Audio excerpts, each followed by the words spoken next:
J'ai toujours voulu faire ça. Je me souviens plus à quel moment j'ai voulu faire de la cuisine. J'ai une photo où je suis en maternelle, petite ou moyenne section. On doit se déguiser dans le métier qu'on va faire plus tard. Et au milieu de pompiers, de princesses et de cow-boys, je suis déguisé en cuisinier. Donc, j'ai pas souvenir de quand est-ce que j'ai voulu me diriger vers la cuisine. Et dès que j'ai eu l'âge, à 14 ans, sorti de troisième, j'ai décidé d'aller faire un apprentissage.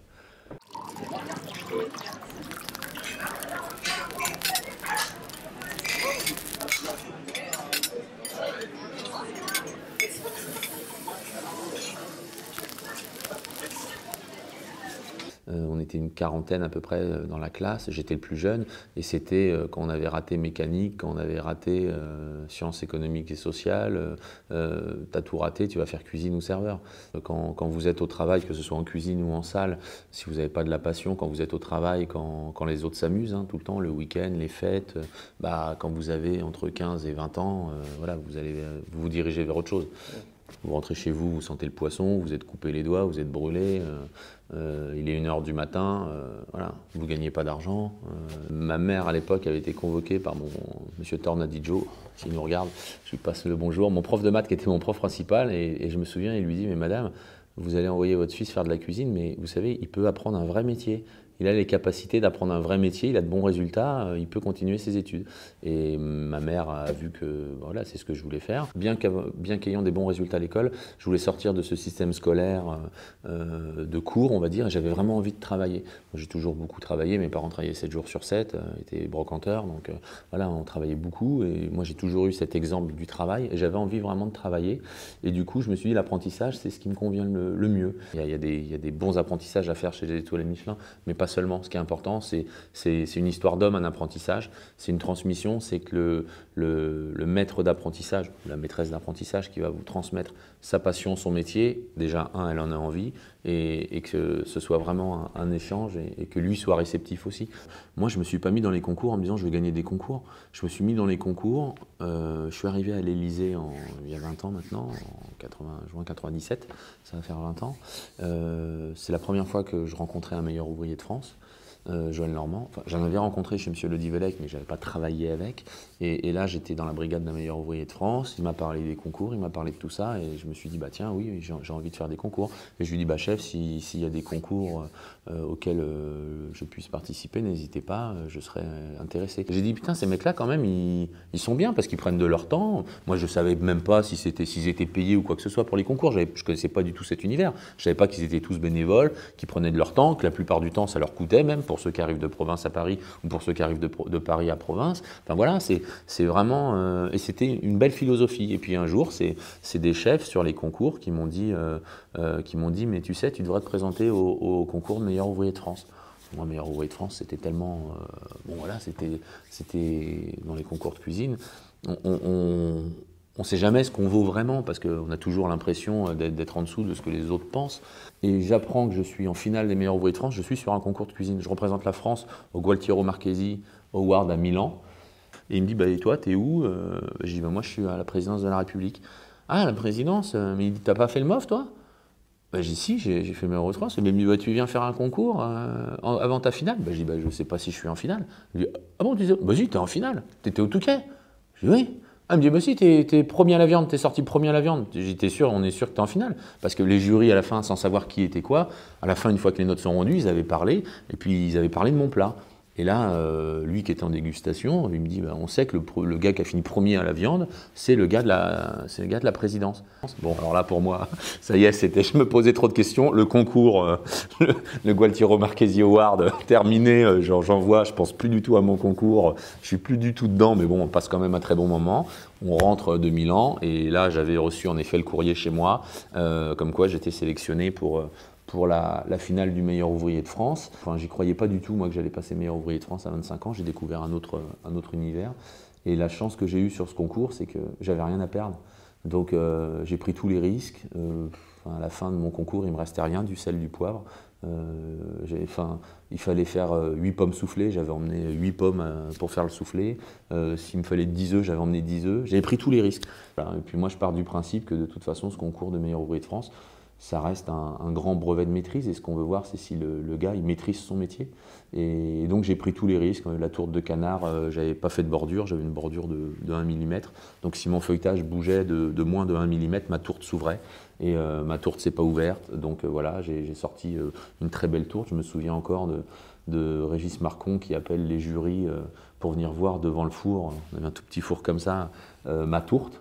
Moi je suis en train de travailler, je les vois tous devant mon four, je dis oh là là, qu'est-ce qui se passe, pardon, poussez-vous, puis la tourte, c'est vrai que j'avais jamais fait une tourte comme ça aux essais, la tourte magnifique, et donc ça s'est très bien passé, et j'ai obtenu le titre de meilleur ouvrier de France, et je suis le plus jeune de l'histoire à avoir eu 25 ans. C'est pour ça que je te dis que j'avais vraiment rien à perdre, parce que étant déjà le plus jeune des 650 candidats, je me retrouve bien évidemment le plus jeune des finalistes, et déjà faire une finale de meilleur ouvrier de France à 25 ans, pour moi c'était déjà très bien. Et puis je me suis dit, voilà, je le préparais à fond dans 4 ans. Et puis après, quand tu es arrivé en finale, tu as monté toutes les marches, tu n'as plus qu'à pousser la porte. Enfin, tu la défonces avec les 2 pieds, quoi. Je veux dire, je me suis donné à fond, bien évidemment, dans le concours. Moi, j'ai été assez frustré, pas frustré, mais j'étais dans un élan de concours où j'étais parti, je voulais faire plein de concours. J'étais inscrit sur 3-4 concours. J'ai le titre de meilleur ouvrier de France qui tombe. Je ne vais pas m'en plaindre, hein. Très content. Mais du coup, je me retrouve, tu ne peux plus faire de concours. Par contre, je suis invité tout de suite à participer à des jurys. Et là, je vois l'envers du décor. Je rencontre des femmes, des hommes qui organisent des concours. Enfin, le don de soi, parce qu'une fois de plus, il ne faut pas croire que les mecs qui font ça, c'est pour être devant les caméras, c'est médiatisé maintenant, ça ne l'était pas forcément il y a quelques années, et on ne vient pas de créer les concours de cuisine, ça fait plus de 100 ans qu'il y a des concours de cuisine, et je vous invite à aller rencontrer les gens qui sont sur les concours de cuisine. On dit ouais, c'est toujours les mêmes qu'on voit, bah ouais, c'est toujours les mêmes qui se déplacent surtout. Enfin, moi, les mecs qui disent ouais, mais moi j'ai pas le temps, ouais, les autres, tu crois qu'ils sont tous chômeurs? Non, on a tous notre travail, on a tous. Moi, je passe plus de 300 heures par mois dans mes cuisines à l'Élysée. À côté de ça, je prends pas de jours de repos, je prends pas de jours de congé. Pendant les vacances, pendant les congés, on est sur les concours. Tous ceux qui font de l'associatif, enfin, je veux dire, je suis pas meilleur que les autres, hein. C'est eux qui me l'ont appris, hein. C'est en rencontrant des chefs comme Guy Leguet, Bernard Leprince, Georges Roux, Michel Roth, qui donnent de leur temps. C'est du temps qui passe pas pour eux, avec leur famille, voilà. Et c'est pas juste de la médiatisation ou de la com, parce qu'une fois de plus, tous ne sont pas médiatisés et tous les concours, il n'y a pas de communication. Je sais pas si les gens le savent, mais il y a des cuisiniers dans le monde entier qui s'éclatent et qui n'ont pas d'étoile Michelin. Donc voilà, le guide Michelin s'ouvre à l'international, mais il y a plein de villes où je rencontre des chefs très talentueux qui, pourtant, eux, sont dans des restaurants et n'auront jamais d'étoile Michelin parce que le guide Michelin ne sortira pas chez eux. Enfin voilà, et je pense pas que le gars se dise tiens, un jour je vais aller ouvrir un restaurant en Espagne parce qu'en Espagne il y a le guide Michelin, ou en France parce qu'en France il y a le guide Michelin. Donc écoute, oui, les distinctions, oui, il y en a que j'aurai jamais, en effet. Écoute, c'est pas grave. Oui, cette énergie me plaît, le fait qu'il n'y ait aucune routine dans mon travail. Nous, on n'a pas de carte, donc ça évolue tout le temps. Je pense que c'est ce qui fait aussi que mes collaborateurs s'éclatent aussi dans leur boulot, c'est que nous, on n'a aucune routine. Moi, j'ai pas un gars qui reste au même poste plus d'une semaine. Donc voilà, et puis on fait pas 2 jours de suite la même chose. Donc c'est ce qui fait, en effet, qu'il y a quelque chose de motivant. Je me souviens quand je suis arrivé à l'Élysée, les 3 les 3 personnes qui m'accueillent, Francis Loget qui était le chef pâtissier, Vaninge, le chef saucier, et Joël Normand, le chef de cuisine, les 3 étaient arrivés sous le général de Gaulle. J'avais 18 ans, le général de Gaulle, c'était en noir et blanc à la télé, c'était un aéroport, une station de RER. J'avais vraiment aucune idée même de ce qu'était vraiment avant d'arriver à l'Élysée. C'est vrai, à 18 ans, je ne connaissais pas plus que ça la politique, je ne connaissais pas plus que ça l'histoire même de mon pays, parce que j'en avais appris à l'école, mais j'ai la chance de voyager aussi, de par le métier, de par les associations. Voilà, c'est un métier qui nous offre tellement de possibilités à partir du moment où on le fait avec passion. Voilà, moi c'est pas de moi, mais à partir du moment où on est passionné, on n'a pas l'impression de travailler, quoi. Moi je peux passer 10 heures, 12 heures, 15 heures dans une cuisine, je regarde pas les heures, on compte pas nos heures, et personne. Enfin, je veux dire, et c'est pas nous, quoi, c'est tout le monde, c'est tous les cuisiniers que vous pourrez rencontrer aujourd'hui qui font ça avec passion. C'est pas des métiers qu'on apprend en travaillant 7 heures par jour, et voilà, et en pensant. Et c'est des métiers qui sont passionnants mais qui sont très prenants. C'est-à-dire qu'à partir du moment où on s'en écarte un peu, ne serait-ce que quelques heures dans la journée, on s'en écarte beaucoup en fait. Et tous les chefs, le week-end ou leur jour de repos, c'est pour soit aller voir d'autres chefs, soit aller voir les produits. Je parle jamais de ma famille. Oui, mais c'est des choix, je suis bien évidemment en famille, je fais pas ça parce que je suis pas bien chez moi. Ma femme, ma fille, mais elles le savent, c'est beaucoup de sacrifices. Quand ma fille est née, le soir j'étais au service. Donc voilà, bon, c'est une part de... j'espère je pense qu'elle le vit bien aujourd'hui. Maintenant, peut-être que dans le futur, elle me le reprochera. Je sais pas. Ma femme, en tout cas, comprend ça. Puis je pense que ma fille aussi. Puis les gens qui me connaissent savent que ça fait partie de moi. Enfin, moi, je me vois pas rentrer chez moi le soir à 17h. Je l'ai jamais fait de ma vie. Je l'ai jamais fait. Ni avant, ni à 15 ans, donc voilà, je cherche pas à convaincre les gens que c'est la bonne solution, que c'est la bonne chose et que c'est super. C'est moi, c'est comme ça, voilà, je travaille beaucoup. Quand je travaille pas, je donne du temps pour les associations, je voyage énormément. C'est ce qui fait que je suis l'homme que je suis aujourd'hui et l'homme que j'ai envie d'être pour ma famille aussi, même si c'est vrai, là, j'ai pris 10 jours de vacances en 5 ans. Oui. On cite souvent cette anecdote avec la reine d'Angleterre. La reine d'Angleterre vient dîner au palais, on a un grand dîner d'État à préparer. On met en avant la filière foie gras qui est très critiquée outre-Manche. Donc voilà, ça a permis d'exporter un petit peu plus de foie gras. L'agneau de Sisteron, je ne le savais même pas. L'agneau de Sisteron était une appellation en perdition. Les éleveurs n'arrivaient plus à vivre avec les drames qu'on connaît dans l'agriculture. Et je reçois une lettre d'une maman qui m'écrit que son fils a disparu, s'occupait de l'appellation des agneaux de Sisteron et qu'elle me remercie parce que les éleveurs maintenant arrivent à vivre, parce qu'ils exportent près de quelques pourcentages de leur appellation en Angleterre et que le fait qu'on ait servi au dîner de la reine d'Angleterre de l'agneau de Sisteron, le menu a été repris dans la presse du monde entier et du coup, même en France, ça a relancé. Alors que moi, quand j'ai fait mon menu, je ne me suis pas dit je vais aller sauver des gens. Je me suis dit tiens, qu'est-ce qu'on a comme beau produit? J'ai proposé de l'agneau, j'ai fait du Pauillac, j'ai fait de l'Aveyron, j'ai fait ça. Tiens, Sisteron, il y a longtemps qu'on n'a pas fait du Sisteron. Les gens disent souvent oui mais les distinctions, il faut les refuser. Je dis non, si tu refuses une distinction, déjà, tu te moques des gens qui te proposent. Parce que ça veut dire quoi? Ça veut dire mais t'es trop con, tu me proposes ça, tu vois pas que je le mérite pas. Tu vas à l'encontre du jugement que les gens ont établi sur toi. Après, que tu aies l'impression que tu ne le mérites pas, c'est une chose, mais en tout cas, tu ne la refuses pas, tu ne le portes pas, je ne le dis pas partout. Je ne me balade pas dans la rue en disant oui, j'ai reçu le prix du rayonnement gastronomique. J'ai été nommé ambassadeur pour les Nations Unies sur les IGP parce que je mène un combat sur les appellations et je pense qu'à partir du moment où les femmes et les hommes arrivent à vivre correctement de leur travail en faisant de la qualité, tout le monde se porte mieux, que ce soit nous on n'est que des transformateurs, tous ces produits, il faut bien que quelqu'un nous les fasse. Le mec il élève 8 veaux, je veux dire, c'est 7 jours sur 7, toute sa vie, du matin au soir, qui se sentent bien, qui se sentent pas bien, je veux dire, voilà, on n'a pas les mêmes vies. Hein. Et lui, s'il perd un veau dans l'année, il a perdu son travail de toute l'année. Donc lui, quand sa vache elle va pas bien, il dort à côté, quoi. Enfin voilà, et je veux dire, et eux, c'est pourquoi? C'est des passionnés, de leur bête bien sûr, mais du produit aussi, et pour nous fournir toute cette qualité.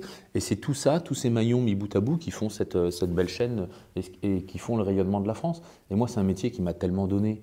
Je me dis, c'est normal que je rende un minimum. Peut-être qu'un jour aussi, je serai essoufflé de faire tout ce tour et de pas être chez moi, mais pour l'instant, je ne conçois pas mon métier autrement, d'aller tout le temps à la découverte. Derrière un produit, il y a quelqu'un et j'aime bien savoir, j'aime bien rencontrer cette personne. C'est du travail, mais c'est une chance fabuleuse déjà. Enfin, tu sais, moi j'ai pris l'avion la première fois de ma vie, j'avais 20 ans, pour aller sur ce fameux concours de cuisine en Alsace, tu vois. Je pense que c'est une chance de voyager, de rencontrer des gens, de relativiser sur la vie, tu vois, déjà on a une chance d'être né du bon côté de l'hémisphère.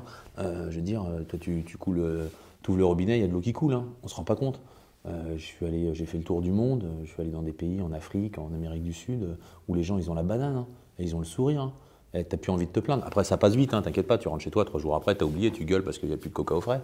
Voilà, mais non, c'est bien sûr, non, la vie, c'est que de la chance. Attends, on est en bonne santé, tu vois, ça fait 20 ans que je fais ce boulot, j'ai pas eu l'impression d'être exploité, d'être débordé de boulot quand je vois toute la médiatisation autour de ce qui peut se passer, des violences en cuisine, on entend des trucs, de la drogue, des trucs.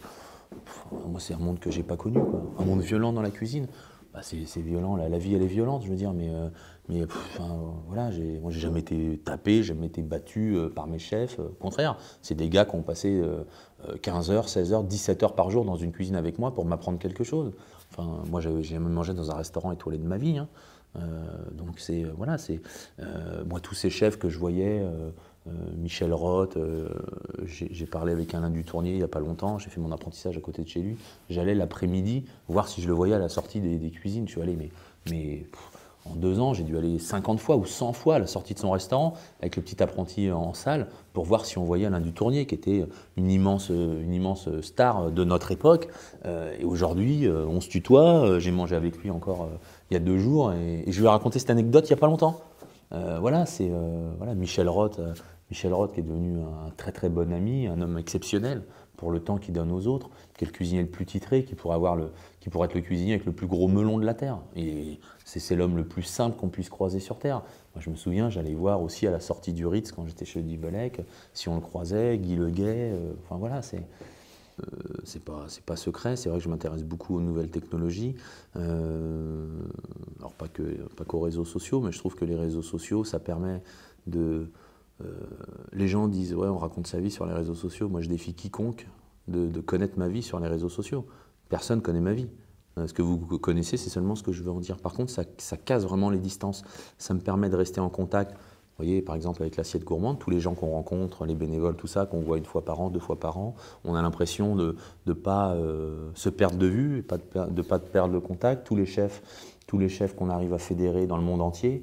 Et c'est vrai que j'ai mis quelques billes dans les nouvelles technos. On travaille sur des capteurs qui sont capables de récupérer des données métriques et physiologiques. Et ce qui paraît aujourd'hui à la donnée, enfin, ça paraît pas nouveau aujourd'hui. Quand on a lancé ça il y a 10 ans, aujourd'hui il n'y avait pas de monde connecté, il n'y avait pas de tout ça. Quand on a lancé ça il y a 10 ans, ça a intéressé des gros groupes, je ne sais pas si on peut citer des marques, mais des gros groupes comme Microsoft, comme tout ça, qui nous ont approchés, des grosses équipes de rugby, de foot, qui pour améliorer les performances sont partis là-dessus. Et on décide de partir là-dessus, sur les nouvelles technologies.